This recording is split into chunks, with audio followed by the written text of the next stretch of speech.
પતિ પુત્ર અને બાળકને લઈને પિતાને ત્યાં જાય છે, પ્રણામ કરે છે અને પિતા એને કહે છે કે હું હારી ગયો. અને ત્યારે દીકરી પિતાને જવાબ આપે છે કે એવું ન કહો, તમે તો આ વિશ્વને અમૂલ્ય ઔષધની શોધ મને આપવા માટે પ્રેરણા આપી છે. મેં એક એવું ઔષધ શોધ્યું છે કે જેને માટે હવે આવનારા વર્ષોમાં કેટલાય લોકો નવજીવન પામશે. તો તમે એને માટે નિર્માણ કરવાની મને આ સવલત કરી આપી, તમે મને એને માટે પ્રેરણા આપી, તો હું તમારી આભારી છું. આ કથા છે સુકન્યા નામની રાજકુમારી અને એના પતિ ચ્યવન ઋષિની, જેના પરથી આપણે ચ્યવનપ્રાશ આવ્યો છે. સવાલ એ છે કે સ્ત્રીઓ સામાન્યતઃ નાની હોય ત્યારે પિતા એને એમ કહે કે મારા ઘરમાં આવું નહીં ચાલે. પછી થોડી મોટી થાય તો ભાઈ કહે કે ક્યાં રખડે છે, ચલ ઘરમાં, સારી નથી લાગતી. થોડી મોટી થાય, લગ્ન થાય, પતિ એમ કહે કે મારા ઘરમાં નહીં ચાલે. પછી થોડી વૃદ્ધ થાય, પ્રૌઢ થાય એટલે દીકરો કહે કે મારા ઘરમાં આવું નહીં ચાલે. અને સ્ત્રીને કહેવાય શું? તો કે ઘરવાળી. જેની પાસે પોતાનું ઘર નથી એવી સ્ત્રીને છેલ્લા કેટલાય સમયથી આપણે જોઈ રહ્યા છીએ કે સ્ત્રી સશક્તિકરણ ને વુમન્સ ડે ને આવું બધું સેલિબ્રેશન આપણે કરીએ છીએ અને સ્ત્રીઓને એમ્પાવર કરવાના પ્રયાસમાં છીએ અને સ્ત્રીઓને આમ ને બેટી પઢાઓ ને બેટી બચાવો ને. ત્યારે મને એક સવાલ એવો ઊભો થાય છે, તમારી સાથે આ શેર કરું છું. અને પહેલા પણ બહુ વાર મેં કહ્યું છે કે ઘરમાં પતિ પૈસા લઈને આવે તો કોને આપે? તમે મારી સાથે વાત કરો, તમે મને જોયા કરશો તો મને એવું લાગશે કે હું ચાઇનીઝમાં બોલું છું. એટલે તમને સમજાય છે એવું પણ મને સમજાવવું જોઈએ ને. તો મને કહો કે ઘરમાં પતિ પૈસા લઈને આવે તો કોને આપે? પત્નીને આપે. 2, 5, 10 લાખ રૂપિયા કેશ લઈને આવે તો કોને આપે? પત્નીને આપે, સ્ત્રીને આપે. પછી સ્ત્રી એને ક્યાં મૂકે? કબાટમાં. ચાવી ક્યાં રહે?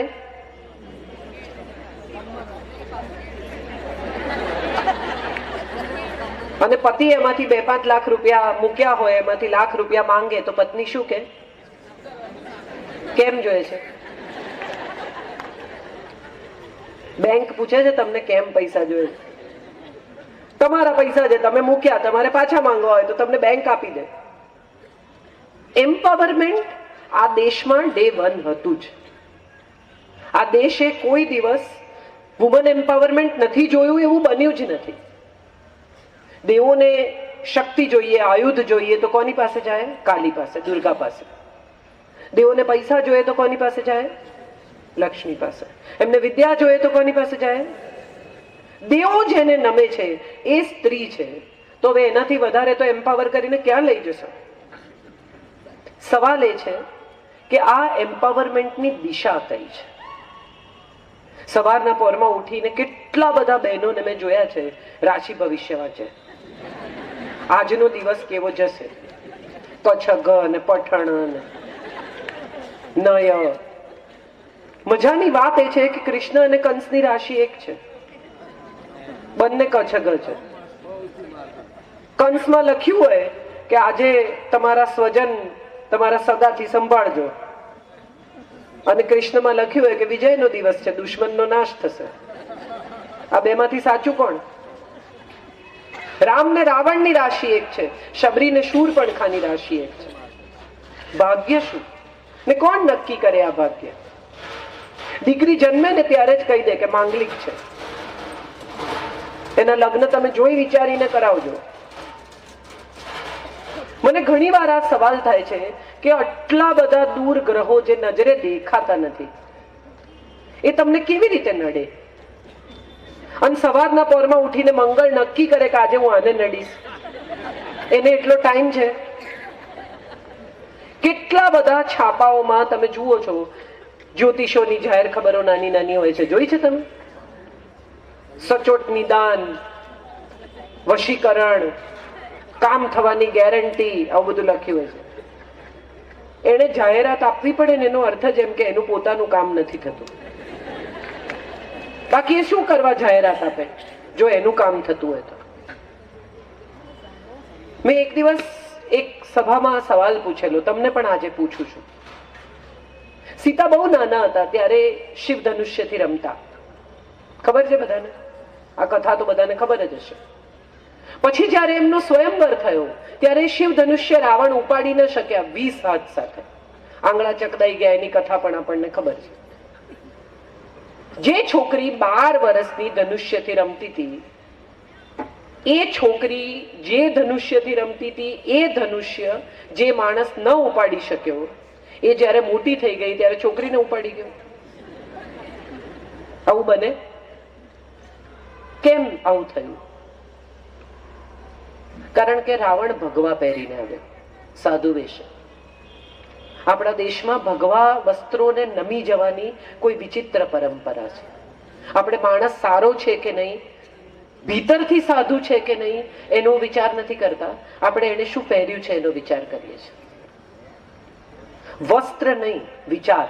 ભગવા એ વસ્ત્ર નથી, ભગવા એ વિચાર છે. ભીતરથી ભગવો હોવો જોઈએ, ભીતરથી સાધુ હોવો જોઈએ, તો એ સાધુ છે. એને બદલે આપણે બધા જાત જાતના ભુવા ને પીર ફકીર ને, આ એક નિર્મલ બાબા છે હમણાં, ચટણી ખાઓ ને, સમોસા ખાઓ ને, કેળા ખાઓ ને, બેગ લીલી વાપરો ને, બેગ લાલ વાપરો ને.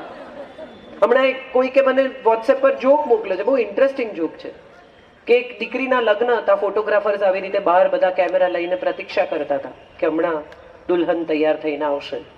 ગાડી આવી, ઊભી રહી, એમાંથી એક બહેન ઉતર્યા, એટલે ફટાફટ બધા ફોટા પાડવા માંડે. એટલે કન્યાના પિતાએ કહ્યું કે અરે અરે ઉભા રહો, આ કન્યા નથી, આ તો રાધેમાં છે. આપણે આવા બધા લોકોને પગે લાગીએ છીએ. આપણે આવા બધા લોકોની પાછળ એવું માનીને ફરીએ છીએ કે આપણું ભાગ્ય બદલી આપશે. ભાગ્ય કોણ બદલી શકે? શ્રી કૃષ્ણનું ભાગ્ય ન બદલી શકાયું તો આપણે તો શું ચીજ છીએ? જેને સ્વયં કુરાન કહ્યું એવા મોહમ્મદનું ભાગ્ય ન બદલી શકાયું, અલીનું ભાગ્ય ન બદલી શકાયું. કરબલાના યુદ્ધમાં જો ખરેખર મોહમ્મદે નક્કી કર્યું હોત તો પોતાનું ભાગ્ય બદલી નાખ્યું હોત એણે, પણ ન બદલી શકાયું, કારણ કે ભાગ્ય નિશ્ચિત છે. પણ આ નિશ્ચિત ભાગ્યમાં બદલાવ થઈ શકે છે. કઈ રીતે? એના તરફના અપ્રોચથી. કોણ થઈ શકે પોતાની ભાગ્ય વિધાતા? વિધિ એટલે શું? આપણે બધા છઠ્ઠીના લેખ, ભારતીય સનાતન ધર્મમાં છઠ્ઠા દિવસે કાગળ મૂકે ને, કપડા મૂકે ને, વિધાતા આવે ને લેખ લખે. કાગળ તો સવારે કોરો જ હોય છે, કાંઈ વિધાતા લખી જતી નથી. સવાલ એ છે કે આ અંધશ્રદ્ધાઓ, આ વિધિ વિધાનો, આ કર્મકાંડો, આ જે કોઈ બીજી વાતો છે, એની સાથે આપણે એટલા માટે જોડાઈએ છીએ કારણ કે આપણને અનુકૂળ પડે છે. જે અનુકૂળ છે તે સ્વીકાર્ય છે, જે અનુકૂળ નથી તે અસ્વીકાર્ય છે. આ આપણી સિસ્ટમ છે. અને આ સિસ્ટમમાં આપણને અનુકૂળ શું પડે છે કે જે કંઈ થયું એ કોકના માથે ઓઢાડી દો. આજે જ અમે વાત કરતા હતા શિમોલી સાથે, ત્યારે મેં કહ્યું, મેં કીધું મોરારી બાપુ એક બહુ સુંદર વાક્ય બોલે છે. એ વાક્ય છે કે ધાર્યું થાય તો હરી કૃપા, અને ધાર્યું ન થાય તો હરી ઈચ્છા. આ બહુ મોટી વાત છે. ધાર્યું થાય તો બહુ સારી વાત છે. તમે વિચાર્યું હોય કે આમ આમ આમ થવું જોઈએ, આ વખતે હું જો ટેન્ડર ભરું ને નીકળી જાય તો બહુ સારું. તમે પ્રયાસ કર્યો, તમે એ પ્રયાસને પૂર્ણ કરવા માટેનો તમારો તમામ અથાગ પ્રયત્ન પણ કર્યો. એ પ્રયત્ન સાથે તમે જે કંઈ જરૂરી હતી એ કાગળિયા પણ મૂક્યા. પણ એ બધું કર્યા પછી જો સપોઝ નથી થતું અને કોઈ બીજું આ લઈ જાય છે, તો આપણે બધા એવું કહેવા ટેવાઈ ગયા છીએ કે મારા નસીબમાં જ નથી. આ નસીબ શું છે એ સવાલ બહુ મહત્વનો છે. અને જે નસીબ ઉપર આધારિત રહીને બેસી રહે છે ને, એની જિંદગી ક્યારેય કોઈ દિશામાં જતી જ નથી, ત્યાં જ અટકી જાય છે. માંજી નામની એક ફિલ્મ આવેલી, મને ખબર નથી કેટલા લોકોએ જોઈ છે, પણ એમાં છેલ્લે જ્યારે પહાડમાંથી રસ્તો કાઢે છે ત્યારે એને પૂછે છે કે આવું કેવી રીતે સૂઝ્યું તને? અને ત્યારે એ કહે છે કે ઈશ્વરના ભરોસે ક્યાં સુધી બેસી રહું? કોને ખબર ઈશ્વર મારા ભરોસે બેઠો હોય? એને કદાચ એમ થાય કોઈક એકાદ જણ નીકળીને રસ્તો કાઢશે. કેટલા લોકો રોજ જન્મે, આ રોજ જન્મતા માણસો બધા પોતાની જવાબદારી ભગવાનના માથે નાખે. ભગવાન કરશે તો થશે. કેટલાનું કરશે? તમે અહીંયા કોકને બેસાડો અને એના માથે 5 લીટર દૂધ ઢોળી જુઓ, એ કેટલી વાર બેસે છે? છૂટા ચોખા મારો અહીંયા કોકને બેસાડી, છૂટા ફૂલ ફેંકો એના ઉપર, છૂટા પૈસા ફેંકો, કેટલી વાર માણસ સહન કરે? આપણે ઈશ્વરને ઈશ્વર માનતા જ નથી, એને પથ્થર માનીએ છીએ ને એટલે એની સાથે આવું બિહેવિયર કરીએ છીએ. જો ખરેખર એને ઈશ્વર માનતા હોત ને તો એને ત્યાં ખૂબ ચોખ્ખું રાખતા હોત, ઘોંઘાટ ઓછો કરતા હોત. અમારે ત્યાં હમણાં વચ્ચે એક દિવસ રાત્રે હનુમાન ચાલીસાના પાઠ હતા સર. ચાલુ થયા 9, 9:30 વાગે, 12:30, 1, 1:30, પછી મેં પોલીસ ફરિયાદ કરી. એટલે વેન આવીને એ લોકોનો માઇક વાઇક બંધ કર્યું ને પછી જતા રહ્યા. એ વખત તો એમને ખબર ના પડી કે ફરિયાદ કોણે કરી. પછી એમણે શોધી કાઢ્યું કે ફરિયાદ કોણે કરી, એટલે મારે ત્યાં આવ્યા. પાપ લાગશે ને, આમ થશે ને, ધર્મના કાર્યમાં વિઘ્ન નાખો છો ને, આમ કરો છો ને, તમને આવું કરવાનું કીધું કોણે? મેં કીધું ખુદ હનુમાને. એમણે કીધું કે હવે બંધ કરાવો, મારે થોડી વાર સૂઈ જવું છે. આપણે બધા જ ક્યાંક ને ક્યાંક ઈશ્વરને ટેકન ફોર ગ્રાન્ટેડ લઈએ છીએ. એવું માનીને ચાલીએ છીએ કે બધું ખરાબ કરે ને ભગવાન જ કરે. જે સારું કરે છે એ તો આપણે જોતા જ નથી. રોજ સાંજે સૂરજ ડૂબી જાય પછી કોઈને બીક એવી લાગી છે કે હવે કાલ સવારે નહીં ઉગે તો, આ ભગવાન ફરી જશે તો, ભૂલી જશે તો, નહીં ઉગાડે તો સૂરજ, બીજા કઈ કામમાં પડી ગયો તો? આવો તો કોઈ વિચાર આપણને આવતો જ નથી. આપણને કેટલો ભરોસો છે કે કરશે, એને કરવાનું, એની ફરજ છે, એને તો કરવું જ પડે, એની ફરજ છે ને. તો આપણી ફરજ શું છે માણસ તરીકે? એણે આપણને જન્મ આપ્યો છે, પછી આપણે કોઈ દિવસ પાછા ફરીને એને પૂછ્યું કે ભાઈ હું શું કરું એવું કે જેનાથી તને સારું લાગે? એક બહુ જાણીતા લેખક છે, સરે કહ્યું ને લેખકનું કામ રસ્તો બતાવવાનું છે. એક બહુ મોટા લેખક છે, હતા, હવે નથી આપણી વચ્ચે. એક દિવસ અમે લોકો ગાડીમાં જતા હતા અને મારી બાજુમાં બેઠેલા સુરેશ દલાલ, અને મુંબઈના રસ્તા ઉપર એક સિગ્નલ પર એક ભાઈ માંગવા આવ્યા, એટલે મેં કાચ ચડાવી દીધો. બધા જ એમ કરતા હોય છે, મેં પણ કર્યું. થોડા આગળ ગયા એટલે મેં કહ્યું, મેં કીધું આ લક્ષ્મીનારાયણનું જે સ્વરૂપ છે ને તેજપાલ હોલના મંદિરમાં, સર મને એટલું ગમે છે, હું ત્યાં જઈને ઊભી રહું ને તો કંઈ માગવાની જ ઈચ્છા ન થાય, મને એમ જ થાય કે હું જે માગવા આવી છું એ સમજે જ છે. એટલે મારી સામે જોયા વિના સુરેશ કાકાએ કહ્યું કે આજે એ પણ કાચ ચડાવવાનું છે. આપણે પણ માગવા જ જઈએ છીએ ને.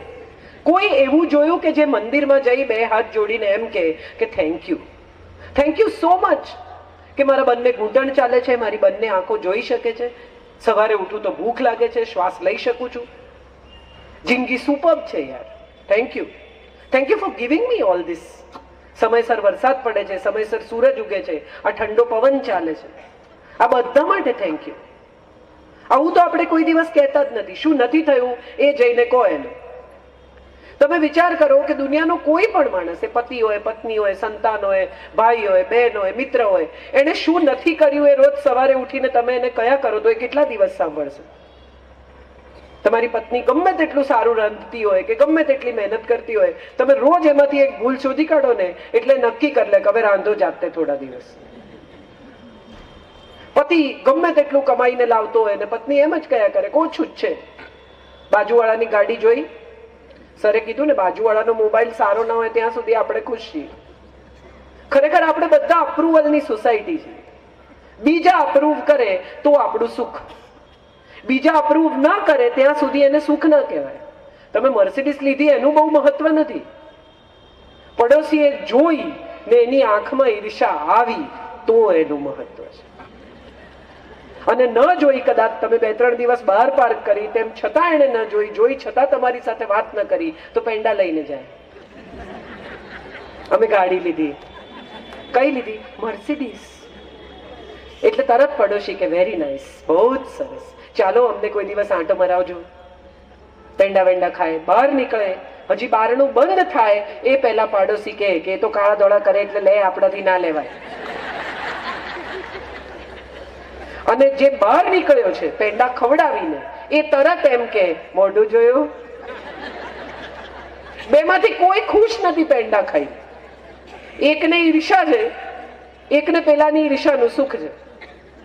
ગાડીની મજા શું? તો કે સાંજ પડે ગમતા ગીતો લગાવીને પરિવાર સાથે, પત્ની સાથે આંટો મારવો, વર્ષો પછી એકવાર પત્નીનો હાથ ચાલુ ગાડીમાં પકડવો. કેમ સોપો પડી ગયો? થઈ જ શકે, પત્નીનું પણ હાથ પકડાય, એવું કઈ નહીં.